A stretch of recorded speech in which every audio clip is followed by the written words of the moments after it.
Hi, I'm Donald McIntyre, founder of Etherplan. I research, write articles, and podcasts about Ethereum Classic, Bitcoin, and decentralized applications.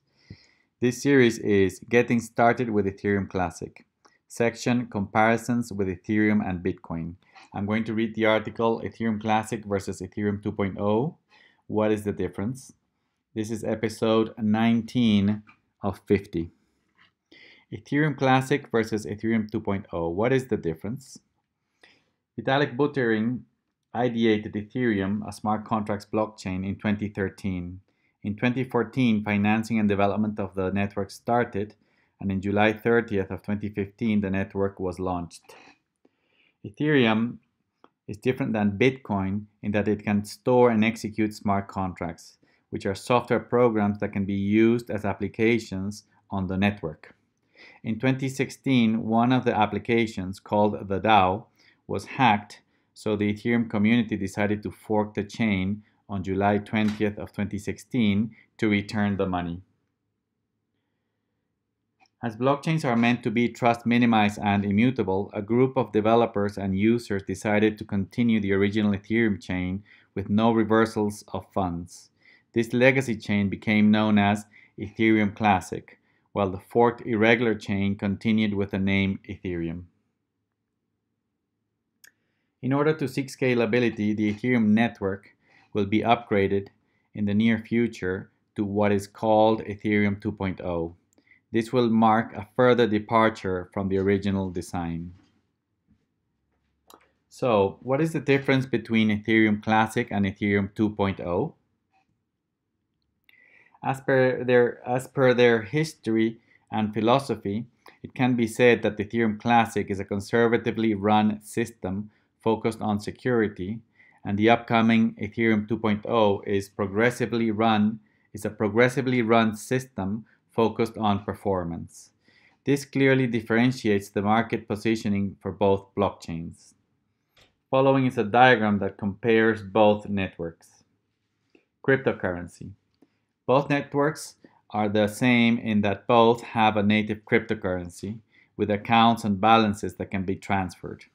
On Ethereum Classic, it is called Ether or ETC, and in Ethereum 2.0, it is called Ether or ETH.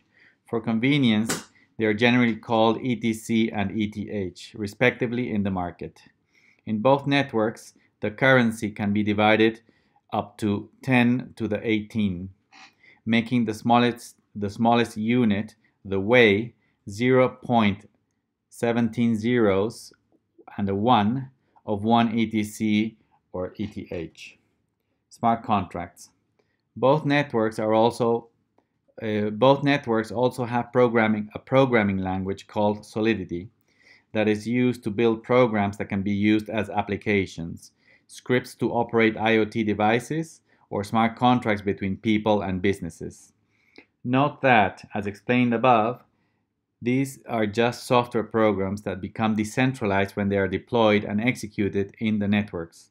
Some of the software programs power decentralized apps, or dApps, or devices, and the others are smart contracts proper, which means they are actually agreements between parties.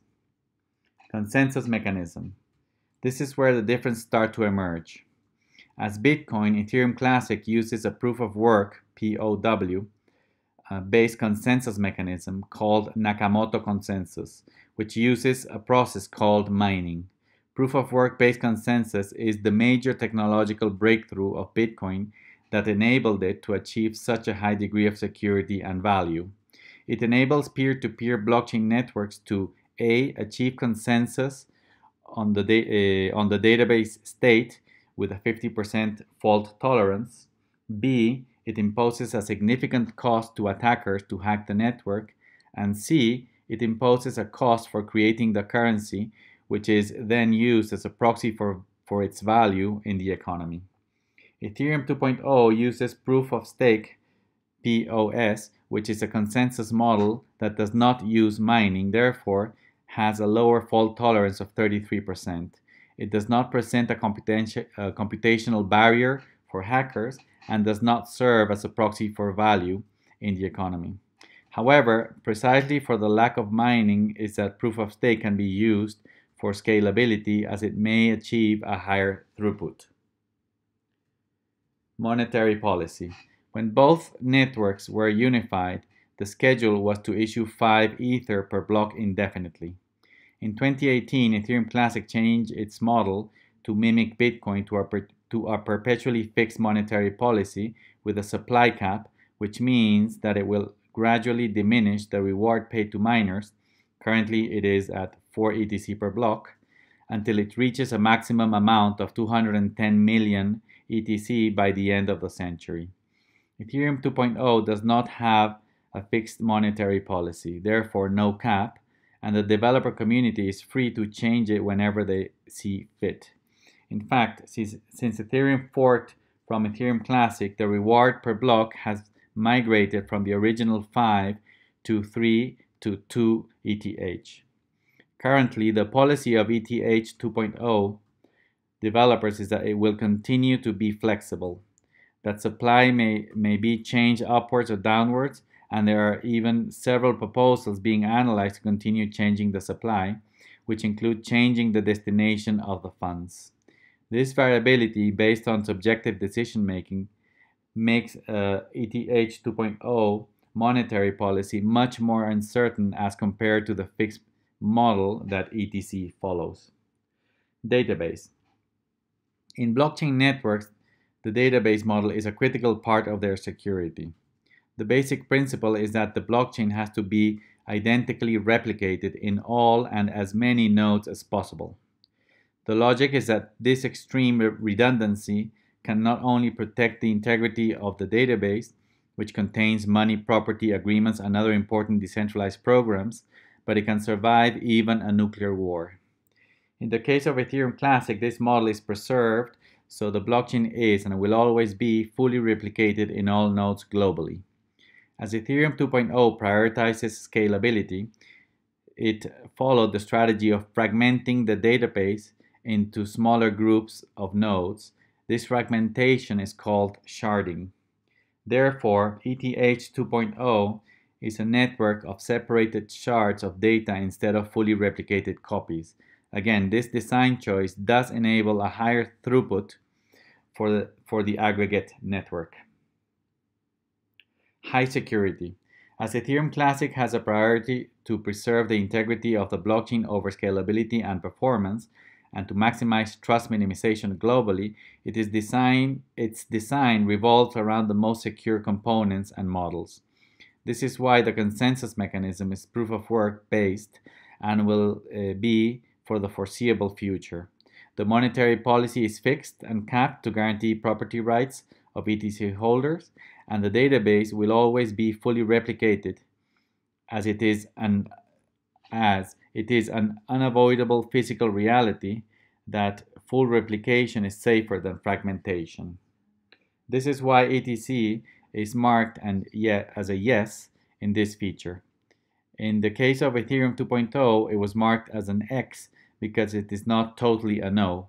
This means that the design choices in ETH 2.0 as to consensus mechanism, monetary policy, and database model are somewhat secure but offer much less probabilistic finality than ETC.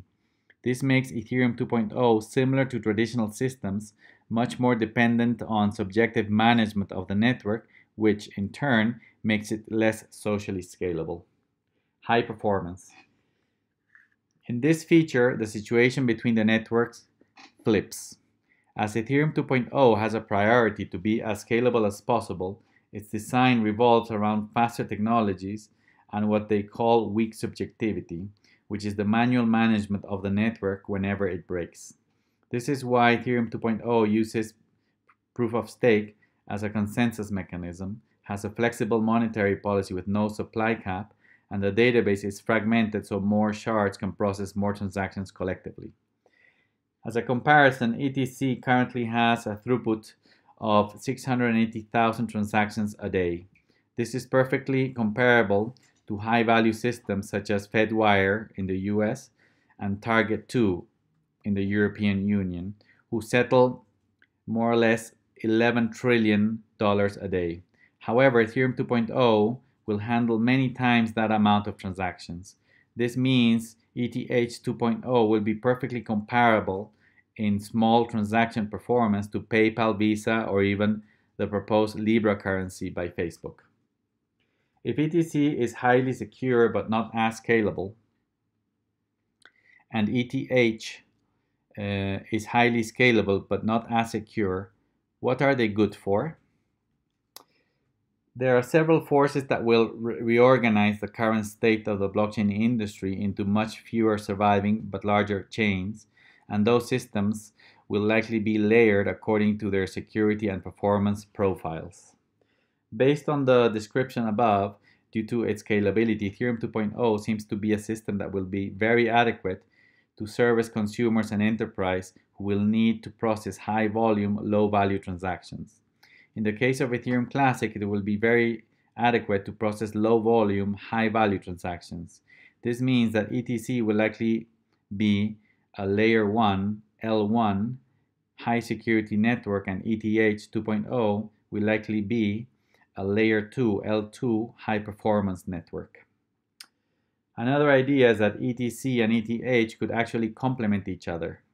This means that it is perfectly possible that Ethereum 2.0 could process high volumes of low value transactions and Ethereum Classic in the back end, and use Ethereum Classic in the back end to aggregate and settle them with higher finality on a relatively frequent basis. As ETC has a fixed monetary policy, it could also eventually provide sound monetary services to ETH 2.0. In return, Ethereum 2.0 would be providing a very valuable scalability to Ethereum Classic. Conclusion. Ethereum started as a single blockchain in 2015. Then Ethereum forked in 2016, which left Ethereum Classic as the original legacy chain. ETC is naturally a much more conservative system, so its ecosystem has made design choices that preserve the highest level of integrity of its database. ETH 2.0 seeks much more scalability, so it has chosen to position itself as a high-performance system. Both networks have clear and unique positioning in the market and can cater to specific audiences with different needs and use cases. However, these differences could also be leveraged to make an even stronger and more competitive solution, preserving each one with its strengths and weaknesses. Thank you very much.